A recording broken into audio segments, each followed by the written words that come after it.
अब यहाँ कोई प्रश्न कर सकता है, क्योंकि ये नया दर्शन है, अब कोई चीज़ अगर हम मानेंगे तो क्यों मानेंगे? तो अब यहाँ विचारने की बात है कि ये संपत्ति को संचय करने का अधिकार क्यों नहीं दिया गया? क्योंकि पहला कारण है कि ये सीमित है, संपत्ति सीमित है। तो अगर ये छूट होगी तो लूट मचेगी। जो ज़्यादा बलवान होगा, ज़्यादा बुद्धिमान होगा, वो हड़प के रख लेगा। जो कमज़ोर है या जो सक्षम सबल नहीं है, वो वंचित रह जाएगा।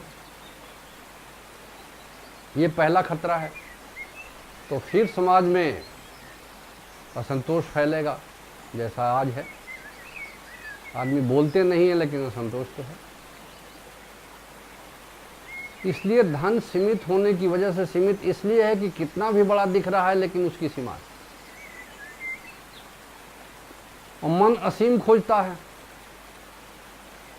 यही कारण है, चाहे कितना भी धन क्यों नहीं हो, क्षुधा नहीं मिटती और इकट्ठा करना चाहता है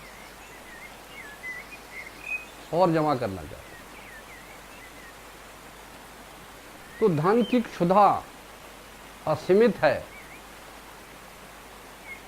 और धन है सीमित। तो असीमित क्षुधा की तृप्ति सीमित धन से नहीं होती। इसमें खतरे हैं। फिर समाज दो वर्ग में बट जाएगा, गरीब और अमीर, साधन संपन्न और साधन विहीन। दूसरा, इसमें भी बहुत भारी खतरा है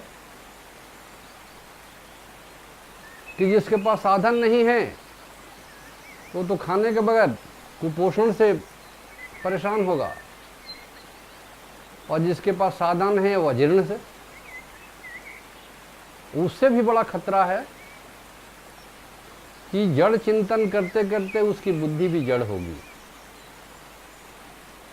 तो शारीरिक दोष, मानसिक दोष और सामाजिक असंतोष फैलाना, इन तीन बातों को ध्यान में रखते हुए प्रौढ़ प्रणेता ने ये सूत्र दिया होगा कि हम इस पर ऐसा कोई आयरन कर्टन रूल भी नहीं बना रहे हैं, किसी को परमिशन नहीं मिलेगा। लेकिन जनरल परमिशन नहीं है, होड़ मचने के लिए, लूट मचाने के लिए मौका नहीं मिलेगा।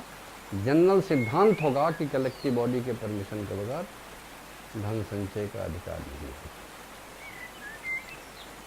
क्योंकि इससे दो खतरे हैं। अब एक मानसिक और मनोवैज्ञानिक प्रश्न उठता है, आदमी संचय करता क्यों है?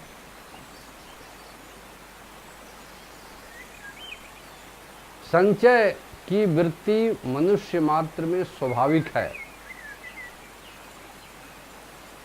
मनुष्य क्या, जीव जंतु पशु पक्षी सभी अपनी इच्छा की पूर्ति करने के बाद, वर्तमान इच्छा की पूर्ति के बाद कुछ बचा के रखना चाहते हैं। चूहे इसीलिए कुतरने के बाद बिल में अनाज इकट्ठा करके रख देते हैं कि जब चाहेंगे बाहर नहीं निकल सकेंगे, वो उस समय खाएंगे। चिड़िया घोंसले में कुछ रखती है, शेर भी अपने मान में कुछ रखता है।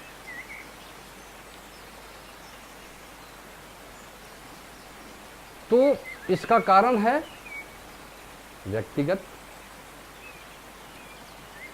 इसका कारण है पारिवारिक।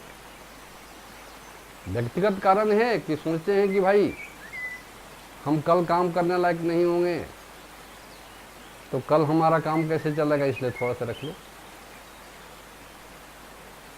दूसरा कारण है पारिवारिक।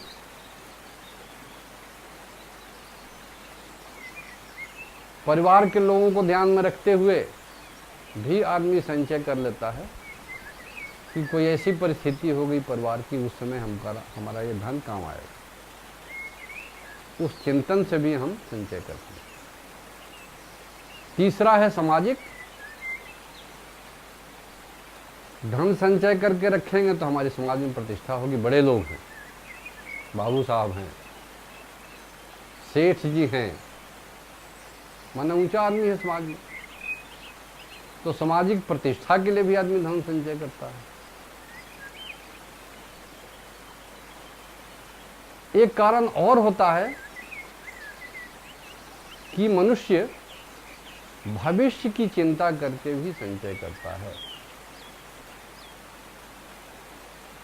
कहीं बीमार हो जाएंगे तो धन काम आएगा, कहीं ऐसी परिस्थिति अगर पैदा हो जाएगी तो धन काम आएगा। तो भविष्य की चिंता से भी धन का संचय होता है, ये भी संचय का एक कारण है।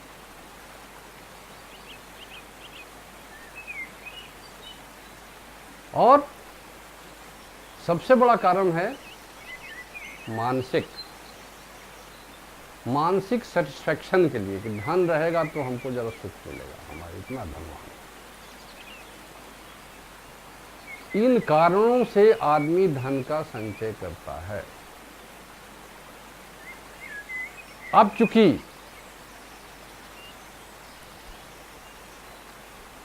प्राउत एक समाधान है, इसलिए प्राउत धन संचय करने के लिए जो चिंतन करता है कि धन का संचय नहीं होगा, तो इसका समाधान क्या देता है? अगर व्यक्तिगत कारणों से हम धन का संचय करते हैं तो आवश्यकताओं की पूर्ति हो गई, खाने के लिए अन्न है, पहनने के लिए वस्त्र है, रहने के लिए मकान है, पढ़ने की व्यवस्था है, बीमार पड़ेंगे तब भी समाज और सरकार की ओर से व्यवस्था है दवा की, तो हम क्यों संचय करें? एक बड़ी पुरानी कहावत है, आदमी इसलिए भी संचय करता है कि अगर हमारी औलाद सही नहीं हुई तो अगली जनरेशन क्या खाएगी। तो एक ग्रामीण भाषा में कहते हैं कि पूत कपूत तो क्यों धन संचय, और पूत सपूत तो क्यों धन संचय। अगर लड़का योग्य है तो कमा खा लेगा। तो प्राउत इसका सलूशन देता है कि आवश्यकताओं की गारंटी, मिनिमम रिक्वायरमेंट्स की गारंटी। तो जिसका भय है कि हमको खाना कल नहीं मिलेगा, कपड़ा फटेगा तो क्या मिलेगा, मकान कहाँ रहूँगा, मकान टूट जाएगा तो बनाऊंगा, इसीलिए संचय करता है। इसलिए उसको संचय करने की आवश्यकता नहीं पड़ेगी। दूसरा जमा करता है, दूसरा सलूशन प्राउड का है कि अगर हम काम करने लायक हैं तो हमको काम मिलेगा, जॉब मिल गया। अब हो सकता है कि अगर हम काम करने लायक नहीं होंगे, बूढ़े हो जाएंगे, इसलिए भी हम जमा करते हैं कि बुढ़ापे में काम आएगा। इसी करके पेंशन और ग्रेच्युटी का प्रोविजन रखा गया होगा सरकार की ओर से कि जब आदमी काम करने लायक नहीं होगा तो 25, 30, 35 साल जो सरकार की सेवा किया, देश की सेवा किया, पेंशन गारंटी है। तो प्राउत गारंटी देता है कि होम्स होंगे, ओल्ड एज होम होगा, हैंडीकैप्ड होम होगा।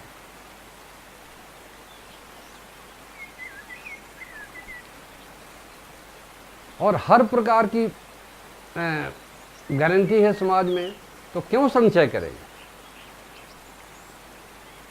दूसरा जमा इसलिए भी करते हैं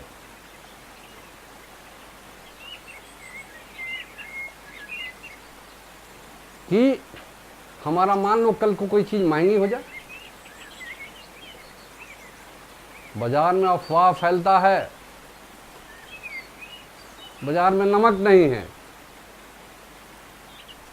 नमक मनमानी कीमत पर लोग बेचता है।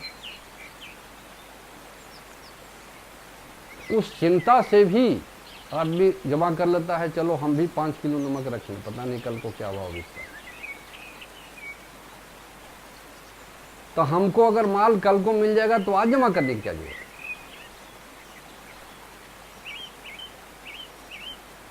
एक और सलूशन होगा। आदमी जमा क्यों करता है? हमको क्रय शक्ति नहीं होगी कल को, इसलिए प्राउड परचेजिंग पावर पर भी ध्यान रखेगा कि आदमी की परचेजिंग पावर बढ़ी रहे, क्रय शक्ति। और लास्ट है प्राइस कंट्रोल।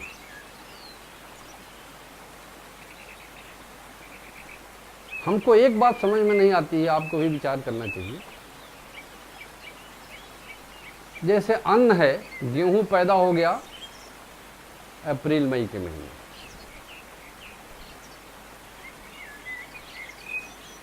एक रेट फिक्स्ड हो गया उसका, ये रेट इसका है। बीच में उसका भाव ऊपर नीचे होने का क्या मतलब है? क्योंकि क्या देश की आबादी इतनी ऊंची हो गई कि अब खाने के लिए अन्न कम हो गया? इसलिए अगर प्राइस कंट्रोल हो जाए, चीनी पैदा हो गई, एक रेट फिक्स्ड हो गया, तो साल भर में रेट उसका फिर क्यों घटेगा बढ़ेगा? अगर प्राइस कंट्रोल रहेगा हर चीजों का, तब भी संचय करने की आवश्यकता नहीं पड़ेगी।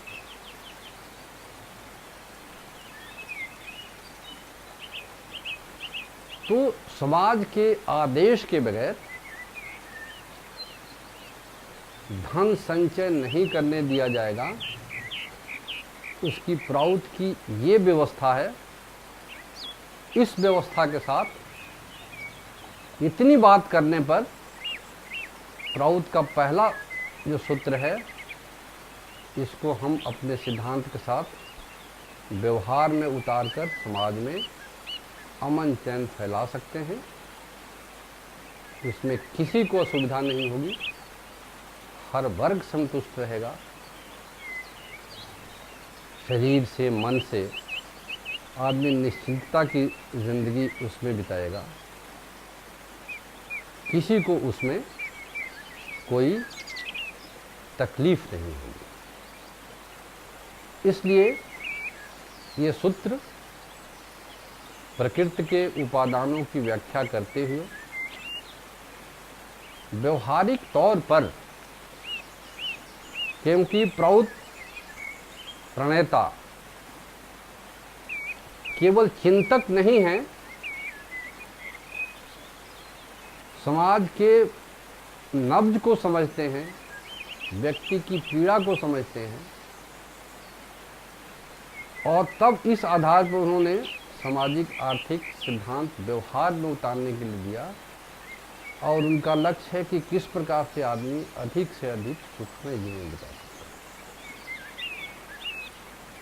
है। लेकिन ये सिद्धांत एक आदर्श सामाजिक व्यवस्था में ही लागू हो सकता है, और समाज में जब सब लोग हिस्सा लेंगे, इसका दर्द सबको होगा, तभी संभव होगा।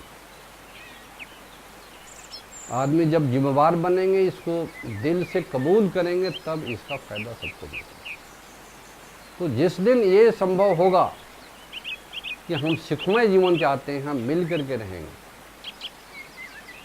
और ऐसी व्यवस्था हम लाए शासन की, तब ये व्यवस्था लागू करके हम अमन चैन फैलाकर और समाज की परमात्मा प्रदत्त जितनी चीज़ें हैं उसका हम फायदा उठा सकते हैं।